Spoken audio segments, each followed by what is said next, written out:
What's up guys, Kudou here. Today we're going to talk about a game that I've actually put a lot more time into than I thought I would.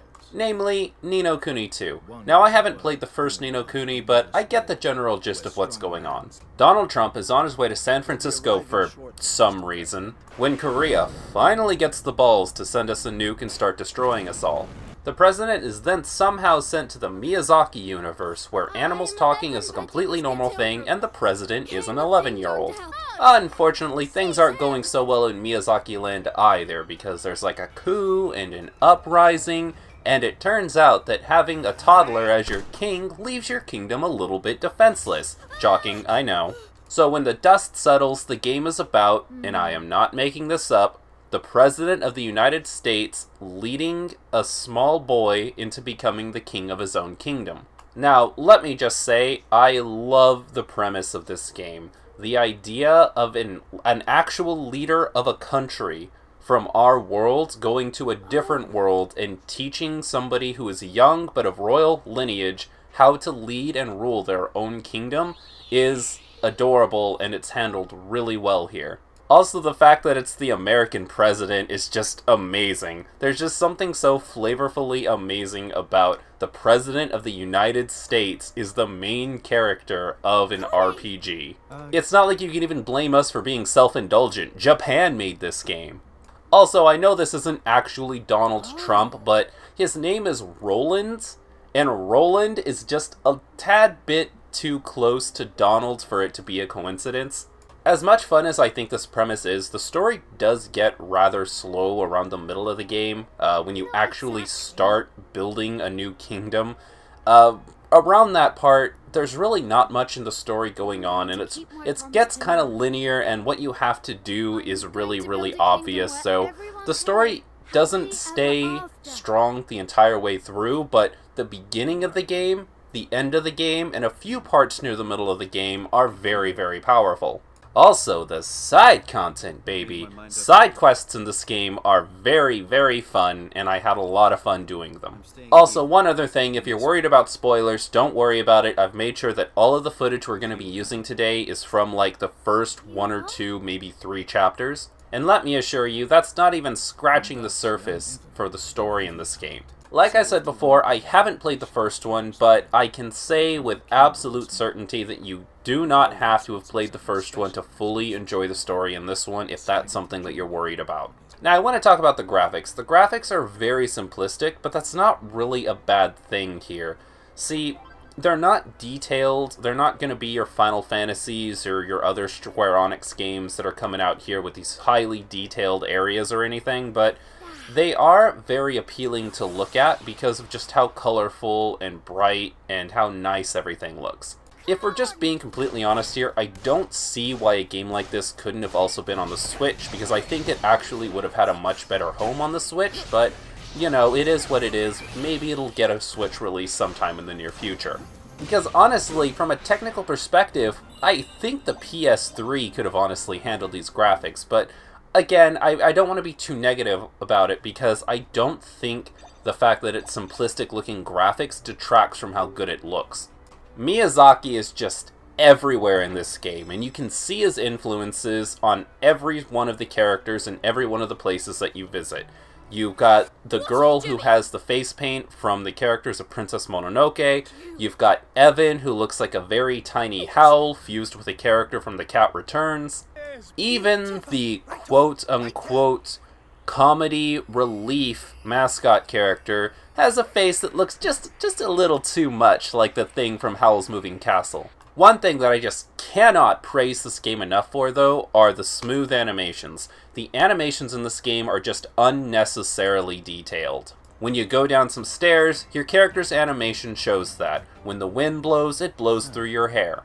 Even something as simple as just facial animation to show eye movement is done perfect here. I can see pretty much every emotion from characters just by looking in their eyes, and that is not something that is normally done in RPGs. Like, look at Roland in this scene. He goes to the mirror, his eyes light up, he looks to one side, his eyes move to stay with the mirror, he looks to another side, his eyes move to stay to the mirror. Every time a character's eyes widen or glisten or do anything, I just get really impressed. And some of you might be saying, oh, but Kudou, that's such a small detail to get hung up on. But that's the point. It's a really small detail that they did not have to include in this game, and I really appreciate them for doing it. My favorite area aesthetically is definitely this place here. It's essentially a city where every decision is based on a dice roll, and when you get there, the problem that you have to solve is that the person in charge of the place is misusing the dice rolls. They're rigging the dice rolls so that they can make all the decisions. Don't worry, that's not a spoiler. They tell you that as soon as you enter the city, and trust me, you don't predict exactly how this is gonna go. Aside from one small story thing that happens that enraged me, and you'll know it when you see it, okay, because it is the stupidest solution that they possibly could have given to what could have been a pretty epic moment. Other than that, the story, there are just so many twists, turns, it gets crazy, and the ending is phenomenal. And that's just one area, baby! After you get out of there, you've got an entire new game to explore. The gameplay is very interesting to me. I wouldn't say there's any bad gameplay, but there are some very strange decisions that were made. First of all, the combat. The combat is a little on the basic side, but it's also pretty fun. You have a light attack, a heavy attack, special attacks, a ranged attack, and you can block and dodge. You also get these little guys who can follow you around and help you out in combat.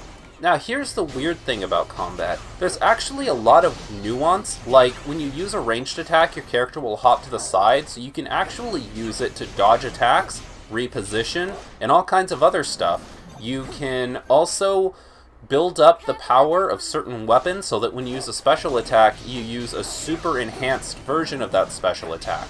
You can also change the little guys who follow you around, so you can have some that heal you, some that raise your stats, some that cast magic, and they get pretty varied as well.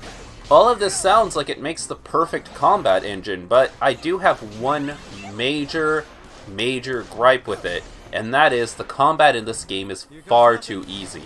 Now let me explain here. It's not just that the enemies die too quickly. It's that they deal almost no damage to you. The game showers you with new equipment at the end of every single encounter that's normally 2 to 3 times stronger than the equipment that you already have. They give you so much money. There's so much experience to be gained. It's like there's nothing that this game can do to make it more challenging because there's no difficulty mode. This becomes an even bigger problem when you go out and start doing side quests, because once you've done 2 or 3 side quests, you're going to be so overpowered for the main story that the main story is going to feel like a slog, because nothing's going to challenge you. So even though there is all of this nuance and all of this stuff you can do, the game never challenges you to use any of it. You can honestly just light attack and heavy attack your way through every single encounter, and there's really very few things that push you to use anything else. I know I sound like a broken record at this point, but I just want to reiterate, the combat itself is not bad. It's not poorly implemented, but you get too many good weapons and too many good items, you get too much experience from battles, and the game is just far too easy for you to utilize just how good the combat is. Now, outside of just regular combat, there's actually a lot of stuff to do. There's a small war minigame you can do where you command 1 to 4 armies, and it's actually pretty fun and engaging because you have all of these armies coming at you and you have to worry about things like weapon advantages, you have to manage your points, you've got to go through this map and take out all the enemies you can rotate your people so that they're on different sides of you, and it gets relatively challenging later on. If the entire game was just built around this, I don't think I'd mind it at all because it's just so much fun to play. There's a few puzzle-solving areas, and honestly I would have liked to have seen more of these as well, because they're really fun. They remind me of the temples in Final Fantasy X, so if you've played that, you might know what you're getting into here. And finally, there's kingdom management. Kingdom management sounded like it was going to be a lot of fun on paper, but honestly, I really didn't find myself enjoying it as much as I thought I would. I love the genre, okay? I love the idea of just managing a kingdom and controlling who goes where and all of this kind of stuff, but I really didn't enjoy it as much here because it's just so painfully slow. It takes real time to make investments in your kingdom and to wait for your kingdom to gather money and influence. And the weird thing is, there's a different currency that's used for kingdoms, so there's nothing you can do personally to speed that up. You just have to wait and wait and wait for your kingdom to get its own resources so that you can continue to do more stuff. Every time you do a side quest, your reward is a new person moves into your town, which sounds really awesome on paper, but honestly, it's a little bit of a chore. Like, it's nice that you get more people in your kingdom, and messing with them is really fun, but everybody has one place that they're supposed to be in, and that they do their best in, and you get a little mark whenever somebody is in their correct area, but the game doesn't show you or tell you who's supposed to go where until you actually put them in the right area. So every time somebody comes to your town and you want to put them in the right spot, you've got to go through every single building and look for that little icon to show you that they're going in the correct place. To the game's credit, most of the people make sense. When you get the cook, you put them in the kitchen. When you get the armor smith, you put them in the armory. But there's like 100 different people to collect, and it doesn't always tell you what they're supposed to be doing. So doing this little process upwards of 100 times is a little tedious, and waiting around for stuff to happen is a little tedious, and honestly, it's not like you even need anything in your kingdom unless it's story related, because the game is so easy. The bonuses don't really help you that much. And honestly, you don't even want the bonuses, because the more bonuses you get, the easier the combat becomes and the less fun the combat becomes. I think we should start wrapping this up. Ni no Kuni 2 is a gem. It's a beautiful looking game with a really interesting story and pretty awesome characters. Despite the story getting really slow around the middle and feeling kind of dull in points, the story was able to hold my attention until the end of the game. I wish there was something they could have done with the main combat, like include difficulty modes, but honestly, it kept my attention to the end of the game. There are some secret bosses you can go to that are actually very challenging, and there's so much gameplay variety that it's not like you get stuck doing nothing but combat. If you're a fan of anime and RPGs, this should be a must-buy for you. I think you're going to have a blast. But if you're not really into RPGs or anime, then I can see where you wouldn't enjoy this as much. Let me put it this way, it's not going to change your mind about RPGs, but I'm giving this game a genre-defining 7 out of 10. Hey you, thank you so much for watching the video. If you enjoyed it, I'd really appreciate it if you left me a like. They help the channel grow and let me know that you want more of this kind of content in the future. The channel is currently being supported by these lovely folks on Patreon. You guys rock! If you have any thoughts on the video, of course leave them in the comment section below along with suggestions on what I should do next. But also answer this question to prove that you made it to the end of the video, if you feel like it. And finally, if you found this video by accident, then subscribe to stay up to date on the latest Kudou news. You can also hit the notification bell. Ringing the little bell will let you know when I upload a new video. See you next time!